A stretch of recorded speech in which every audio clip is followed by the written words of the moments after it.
Hello दोस्तों, नमस्कार। SMKC channel में मैं आप सब लोगों का दिल से बहुत बहुत स्वागत करता हूं। अगर आपने पहली बार विजिट किया है जरूर चैनल को सब्सक्राइब कर लेना। फ्री स्टॉक मार्केट क्लासेस इस चैनल को भी चाहो तो फॉलो कर सकते हो, सब्सक्राइब कर सकते हो। यहाँ पर भी बेल आइकन को हिट करके ऑल जरूर सिलेक्ट करके रख लेना। इस चैनल का लिंक आपको ऊपर आई बटन पर नीचे डिस्क्रिप्शन में मिल जाएगा। सो चले दोस्तों, फिलहाल इस वीडियो को स्टार्ट कर लेते हैं। ठीक है दोस्तों, अभी हम लोग आ चुके हैं बिल्कुल हमारे नॉर्मल स्क्रीन के ऊपर। एंड दोस्तों, इस वीडियो में हम लोग बात करने वाले हैं एक इम्पॉर्टेंट खबर के बारे में, जो कि रिपोर्ट के जरिए हम लोग को देखने को यहाँ पे मिल रही है।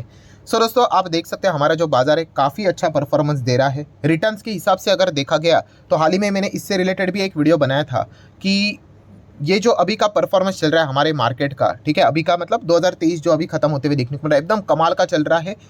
4.16 ट्रिलियन डॉलर के आसपास हमारे मार्केट का ओवरऑल परफॉर्मेंस जाते हुए देखने को मिल चुका है। और इंडियन मार्केट ने दुनिया के टॉप 10 मार्केट को आसानी से यहाँ पे बीट कर दिया। 25% का गेन हम लोग को मिलते हुए देखने को मिला है। एंड वैल्यूएशन के हिसाब से ये सारी बात मैं आप लोगों के सामने यहाँ पे रख रहा हूँ। सेकंड नंबर पे अमेरिकन बाजार हम लोग को देखने को मिला। एंड चाइना का तो बाजार पूछो ही मत, वो तो माइनस में ही जाते हुए देखने को यहाँ पे मिल चुका है। ओवरऑल देखा गया इंडियन मार्केट की ग्रोथ जैसे एक्सपेक्ट की जा रही है वैसे हम लोग को देखने को मिली है। काफ़ी अच्छा परफॉर्मेंस चल रहा है और इसके पीछे का रीज़न बहुत ही सिंपल है, हमारी इकोनॉमी काफ़ी अच्छा कर रही है, ठीक है। एंड इसी चीज़ के चलते दोस्तों अगर देखा गया तो यहाँ पे हम लोग को कुछ अभी खबरें हम लोग को देखने को यहाँ पे मिल रही है। देखिए, अगर हम लोग इंटरनेशनल लेवल की अगर हम लोग यहाँ पे बात करें, हर कोई चाहता है कि भाई इंडिया की तरक्की यहाँ पे रोक दी भी जाए करके, ठीक है। हम लोगों ने इसके पहले भी इस प्रकार के बहुत सारी घटनाएं यहाँ पे देखी है, चाहे हम इनडायरेक्टली बात करें और डायरेक्टली बात करें। अगर इनडायरेक्टली अगर हम लोग बात करें तो आप सभी लोगों को पता ही है, OCCRP की अगर हम लोग बात करें तो बीच में हम लोगों ने देखा ही था, जो कि जॉर्ज सोरोस इसको यहाँ पे फंड करते हैं, तो उन्होंने प्राइम मिनिस्टर के और भी यहाँ पे टारगेट किया था। कुछ बातें उन्होंने सामने यहाँ पे रखी हुई थी जो कि पॉलिटिकली थी, ठीक है। देन उसी के साथ साथ अदानी ग्रुप से रिलेटेड भी कुछ पॉइंट्स उन्होंने जोड़कर चीज़ें सामने यहाँ पे रखी हुई थी। बट आप चाहो तो इसको बोल सकते हैं थोड़ा सा इनडायरेक्ट वे में मार्केट को टारगेट करने की कोशिश यहाँ पे की जा चुकी थी। देन अगर उससे पहले अगर हम लोग बात करें तो हिंडनबर्ग अदानी ये भी फाइट हम लोग को देखने को मिली, जो कि आज भी कोर्ट में इसका फाइनल डिसीजन यहाँ पे आना यहाँ पे बाकी है। बट हाँ, इतना हम कह सकते हैं कि जो हिंडनबर्ग का जो टारगेट था वो अदानी एक ग्रुप था, ठीक है। एक ग्रुप तो पूरा कंट्री नहीं हो सकता है, बट हाँ डेफिनेटली अदानी ग्रुप ये हमारे देश का एक काफ़ी इंपॉर्टेंट एंड सिग्निफिकेंट ग्रुप है। इस बात को तो हम लोग डिनाई यहाँ पे नहीं कर सकते। बट ओवरऑल अगर हम लोग बात करें अभी तक तो इनडायरेक्ट खेल हम लोग को चलते हुए देखने को यहाँ पे मिल रहा था, ठीक है। एंड ये सारी चीज़ें ना दोस्तों आगे हम लोग को भी होते हुए देखने को यहाँ पे मिलेगी। बट फिलहाल एक अभी ऐसी खबर सामने आती हुई देखने को मिले जिन्होंने डायरेक्टली हमारे मार्केट को ही मतलब थ्रेट पहुंचा दिया है, मतलब चेतावनी यहाँ पे दी है, वार्निंग दी है, हम लोग ऐसा यहाँ पे कह सकते हैं। किसने? तो ये व्यक्ति तो आप सभी लोगों को पता ही है, हाल ही में बहुत ही ज़्यादा इनकी भी हम लोग को खबरें देखने को मिल जाती है। खालिस्तानी लीडर की अगर हम लोग बात करें पन्नू, तो काफ़ी ज़्यादा हमारे भारत देश के खिलाफ अलग अलग चीज़ें स्टेटमेंट ये सामने रखने की कोशिश यहाँ पे करते हैं। एंड एक ऐसी चीज़ डायरेक्टली यहाँ पे हमारे सामने आती हुई देखने को यहाँ पे मिल रही है। तो कौन सी वो खबर है तो वो अभी मैं आप लोगों के सामने रखना चाहूँगा। तो आप देख सकते हो खालिस्तानी लीडर पन्नू उन्होंने थ्रेट किया है किसको, कि डायरेक्ट टारगेट करेंगे अभी हम लोग किसको, Bombay stock exchange and national stock exchange.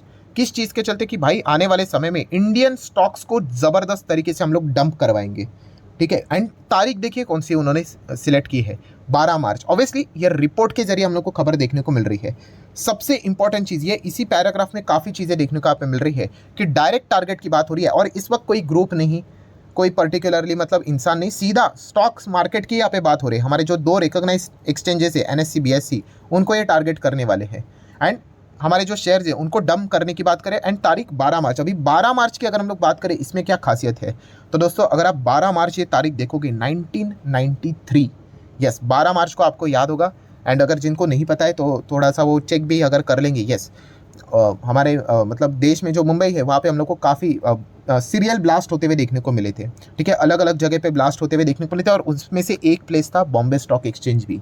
And अगर हम लोग ये जो खालिस्तानी लीडर पन्नू की अगर हम लोग बात करें तो वो हमेशा ऐसे ही कुछ जो हमारे देश के मतलब हम कह सकते हैं खिलाफ जो चीज़ें यहाँ पे हुई थी उसी डेट को चुनकर वो थ्रेट प्रोवाइड करने की मतलब बार बार मतलब कोशिश यहाँ पे करते रहते हैं, ठीक है। हाल ही में हम लोगों ने एक रिसेंट एग्जांपल भी देखा था, कौन सा, पार्लियामेंट वाला, ठीक है। तो वही चीज़ अभी वो वापस दोहराने की कोशिश करने वाले, मतलब उन्होंने कहा है कि 12 मार्च को तैयार रहना, हम लोग इंडियन स्टॉक मार्केट को यहाँ पे टारगेट करने वाले। अभी टारगेट मतलब एग्जैक्टली क्या, कोई अटैक विटैक यहाँ पे करेंगे जैसे कि पार्लियामेंट में उन्होंने अभी हाल ही में अटैक मतलब हम कह सकते हैं कि उस वे में कोई थ्रेट प्रोवाइड करने की कोशिश करेंगे या फिर शेयर्स को डंप करने की बात जैसी बताई जा रही है। बट ओवरऑल अगर हम लोग बात करें तो इकोनॉमिक डिस्ट्रक्शन हम करेंगे इंडिया का, ऐसी चीज़ें हम लोगों को वो बातचीत करते हुए देखने को यहाँ पे मिल रहे हैं।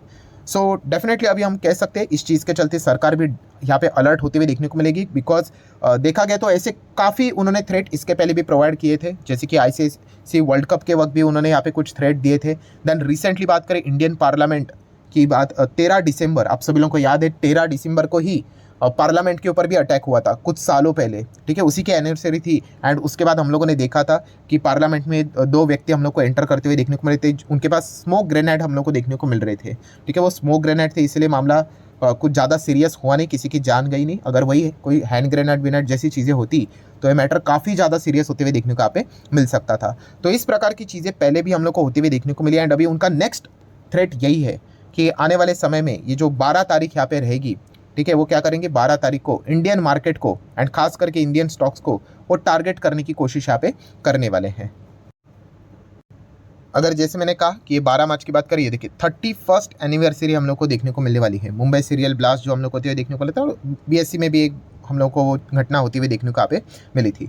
सो अभी हम लोग डेफिनेटली यहाँ पे कह सकते हैं इस चीज़ के चलते हमारी एजेंसियाँ भी एक्टिव होते हुए देखने को यहाँ पे मिल जाएंगी। एंड अगर हम हमारे एजेंसीज़ की बात करें, ठीक है, इंडियन इंटेलिजेंस एजेंसी, उनके सोर्सेज के जरिए, तो उनका यही कहना है कि ये एक फॉरेन एजेंट है, ठीक है, जो कि फॉरेन एजेंसीज़ के लिए काम यहाँ पे करता है, ठीक है, उनको फंडिंग यहाँ पे चाहिए होती है। तो फंडिंग के लिए सामने वाला कुछ ना कुछ उनको टास्क देगा, तो इंडियन इकोनॉमी को डिस्टर्ब करने का टास्क अभी इनको यहाँ पे दिया हुआ है, तो उसी से रिलेटेड ये काम करते हुए देखने को मिलेंगे, ताकि ये अपना कैंपेन को और आगे यहाँ पे चला सके। सो देखा गया तो कुछ फॉरेन एजेंसियाँ क्या करती हैं, इनको प्रोटेक्ट भी करती है फ्रीडम ऑफ स्पीच के नाम के चलते, ठीक है। एंड इसी चीज़ के चलते आप यहाँ पे देख सकते हो वो इंडियन इकोनॉमी की जो स्टेबिलिटी हो उनको यहाँ पे हिलाने की कोशिश यहाँ पे करेंगे। इसके ऊपर फिलहाल तो वो फोकस यहाँ पे रख रहे हैं। सो डेफिनेटली इंडियन इंटेलिजेंसी ने भी ये भी कहा है कि इतना आसानी से हम लोग इनको सफल यहाँ पे होने नहीं देंगे, और यही चीज़ें फिलहाल तो हम लोग को देखने को यहाँ पे मिल रही है। सो हम लोग ज़रूर अभी कह सकते हैं दोस्तों कि 12 मार्च अभी ये नेक्स्ट एक ऐसी तारीख है जिसके हिसाब से पूरी लोगों की निगाहें होगी, क्या इंडियन मार्केट में क्या कुछ होता है या नहीं होता है, ठीक है। BSE NSE से रिलेटेड ये थ्रेड प्रोवाइड करने की कोशिश यहाँ पे कर रहे हैं।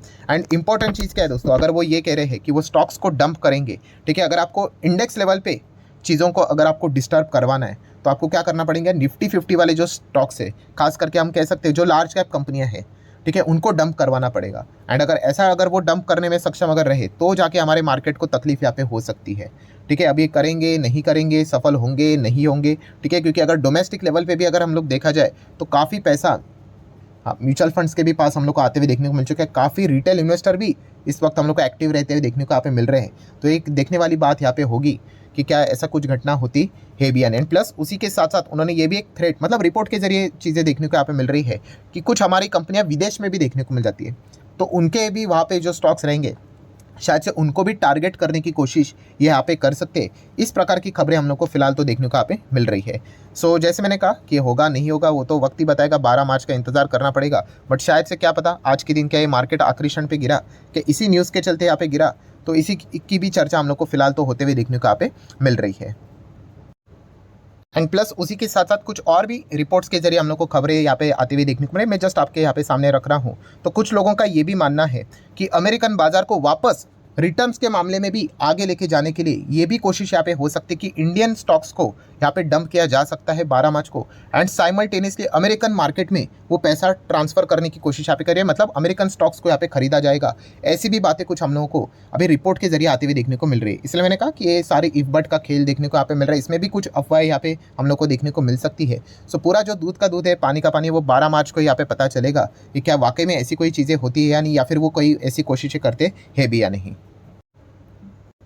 सो ठीक है दोस्तों, अभी तक जितनी भी रिपोर्ट के जरिए हम लोग को खबरें यहाँ पे देखने को मिली थी वो मैंने आप लोगों के सामने यहाँ पे कवर करके रख दिए। सो वीडियो अगर आप लोगों को इंटरेस्टिंग लगा होगा तो आप चाहो तो इसको जरूर लाइक एंड शेयर भी यहाँ पे करके रख सकते हो। So that's it, thank you very much दोस्तों, we will be meeting our next video, तब तक के लिए बाय बाय।